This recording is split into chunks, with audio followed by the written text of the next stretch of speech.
कर देते हैं और सारी चीज़ें मैं क्रिकेट खेलूंगा, ओपनिंग भी मैं करूंगा, बॉलिंग भी पहले मैं करूंगा, विकेट कीपिंग भी करूंगा, सारे 10 लोग हट जाओ, एक बंदा 11 के काम करेगा। तो ये हरकत इसने की है, ये आगे करता रहेगा। मैं आपको बता दूं इसकी जो है डाउनफॉल, इसी जिस दिन इसने फैसला किया था ना, अच्छा मैं ये समझा जब ये फैसला किया, मैंने कहा वो कभी कभी जज्बात में आके आदमी कहते हैं मैं सारे हल्कों से लड़ूंगा, इसको अकल आ जाएगी, इसलिए इसको इसका पता नहीं था।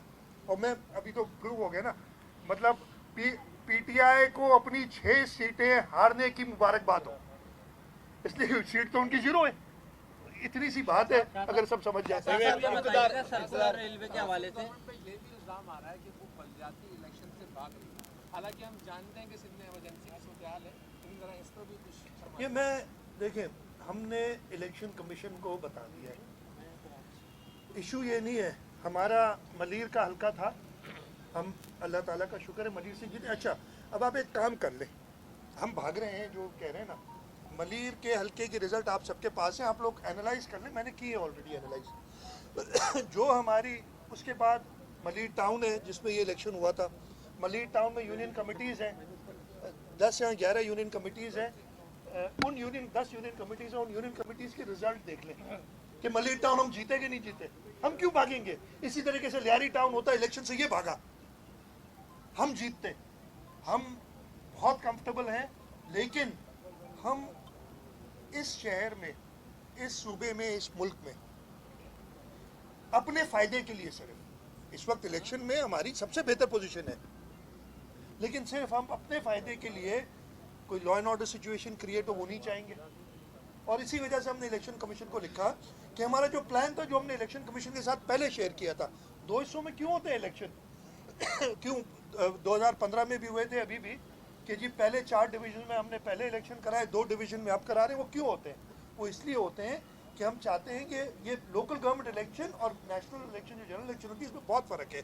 ये घर घर में झगड़ा होता है और बहुत टेंशन हाई होती है, इसलिए कि हर पोलिंग स्टेशन पे कैंडिडेट खुद खड़ा होता है अपना, नेशनल जनरल प्रोविंशियल में, और वो फिर काफ़ी लॉ एंड ऑर्डर सिचुएशन। इस वजह से हम 2 हिस्सों में करते हैं कि हम एक इलाके की लॉ एनफोर्समेंट के लोग दूसरे इलाके ले जा सकें मैनेज करने के लिए। इधर इस वक्त हमने कराची की बहुत सारी पुलिस, इसलिए कि कराची के अलावा बाकी सारे डिविजन्स हमारे अभी तक सैलाब में, वहाँ पे लॉ एंड ऑर्डर मेंटेन करने के लिए, वहाँ पे ट्रैफिक का सिस्टम करने के लिए गए हुए। तो हमने सिर्फ ये बताया है इलेक्शन कमीशन को कि हमारे पास वो नफरी मौजूद नहीं है। और आप कहते इस वक्त तो इससे ज़्यादा बेहतर मौका इलेक्शन का ही नहीं। मैं आपसे फिर कहता हूँ, सिर्फ ये तो शोर बहुत मचा रहे हैं, लियारी की हमने टाउन ही जीतने हैं ना, वो यूनियन कमिटीज़ जीतनी है ना, उन 10 यूनियन कमिटीज़ का एनालिसिस करने कौन जीत रहा है पता चल जाएगा। शाह साहब, क्या आप समझते हैं कि कोई जमहूरी सिस्टम को कोई खतरात ला के, क्योंकि खान साहब कह रहे हैं कि वो जब इस्लामाबाद आएंगे लॉन्ग मार्च लेकर, आप वक्त पे इंतखाबात नहीं करवा रहे, तो आप जिम्मेदार होंगे, सिस्टम डीरेल होता है, अगर कोई और आ जाता है तो जिम्मेदार पीडीएम में शामिल जमाते होंगी। गीदड़ भपकियाँ ऐसे कहते हैं, मैंने उर्दू मेरी काफ़ी कमज़ोर है, ये लफ्ज़ मुझे आता है, इसे कहते हैं गीदड़ भपकियाँ।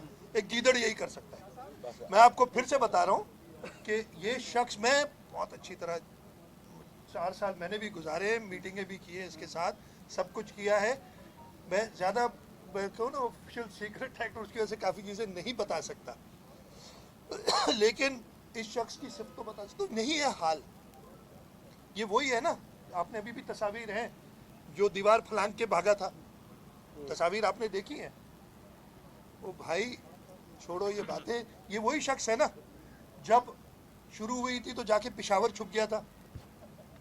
मैं अभी बातें थोड़ी बहुत मैं अगेन लोगों से यही करूँगा कि इसको, ये वही शख्स है जिसको 4 साल तक पहली सेशन में बिलावल भुट्टो जरदारी साहब ने कहा सिलेक्टेड पीएम, इसने तालियां बजाई थी। अब खुद कहता है मैं सिलेक्टेड पीएम था, मैं तो जी कुछ नहीं। इसकी बिलावल साहब ने जलसों में कहा कि तुम एक कठपुतली हो, तुम्हारी डोरे किसी और के हाथ में। कहता है जी मैं तो ऐसी था, डोरे किसी और के हाथ में थी। हम कहते हैं कि इसका दौर करप्ट तरीन दौर था, और मैं आपको आज दावे से कह रहा हूँ कि कुछ दिनों बाद कहेगा वाकई करप्ट तरीन दौर था, मुझे क्या पता ये सब हो रहा था, मैं तो मालिया। ये शख्स है, ये हर चीज़ जिस वक्त इसकी ज़रूरत पड़ेगी ना, मैं कोई सख्त लफ्ज़ नहीं इस्तेमाल करना चाहता, लेकिन है मेरे पास। ये वो शख्स है जो अपने दोस्तों को, मेरे से करना छोटा सा सवाल। अपने दोस्तों को, अपने रिश्तेदारों को, मैं हिस्ट्री में ना माजिद खान का सबको पता है, जब ये क्रिकेट में हुआ करता है, जावेद मियादाद के साथ इसने क्या किया ये सबको पता है। अभी जहांगीर तरीन, अलीम खान, नाम, ये हर एक को सेक्रीफाइस कर देगा सिर्फ अपनी सेल्फ इंटरेस्ट के लिए, और बहुत जल्द इस मुल्क के लोग they will see through him. ये मुश्किल नहीं है, अभी तो ये बहुत दूर बैठा है ना। हालत ये है कि अगर प्रेस कॉन्फ्रेंस करता है तो अपनी मर्जी के जर्नलिस्ट बुलाता है। आपसे मेरे ख्याल है कराए से कि मिला, कहता है कि ये मुझे, मैंने पूछा था एक सहाफ़ी से, मैं नाम नहीं लूँगा, मैंने कहा कि यार वो आपका सवाल करके, कहते नहीं वो तो इन कैमरा था, तो वो कैमरा के सामने आके आपको फेस नहीं कर सकता, दुनिया को क्या फेस करेगा। अच्छा शाह साहब ये बता दीजिएगा, सर्कुलर रेलवे, बता दो। शाह साहब एक सवाल,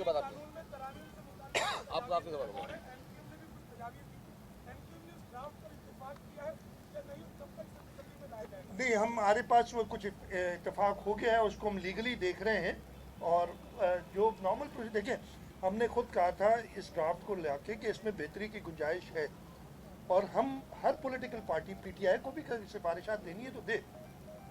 हाँ, जो हम समझेंगे, जो हुकूमत समझेगी, जो प्रोविंशियल असेंबली समझेगी दुरुस्त है, वो सिफारिशात मंजूर करेगी। अच्छा शाह साहब ये बता दीजिएगा, सर्कुलर रेलवे जो है उस पर काम बंद हो गया है, उसका क्या बड़ा अच्छा स्टेटस है, और सिंध हुकूमत उस पर फंडिंग करनी थी क्या? बहुत अच्छा सवाल किया।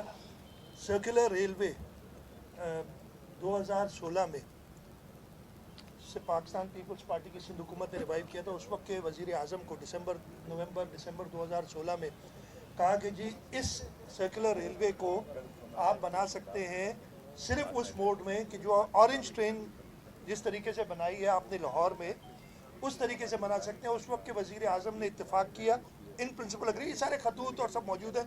उसके बाद में 29 दिसंबर 2016 को चाइना गया और चाइनीज़ गवर्नमेंट से उनकी जो JCC होती है उसमें इन प्रिंसिपल एग्रीमेंट कराई।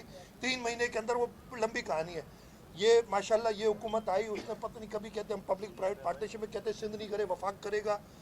सिर्फ वो जो 1100 अरब रुपए का कराची पैकेज, उसमें भी ये कहते नहीं ये हम करेंगे, भाई कर लो।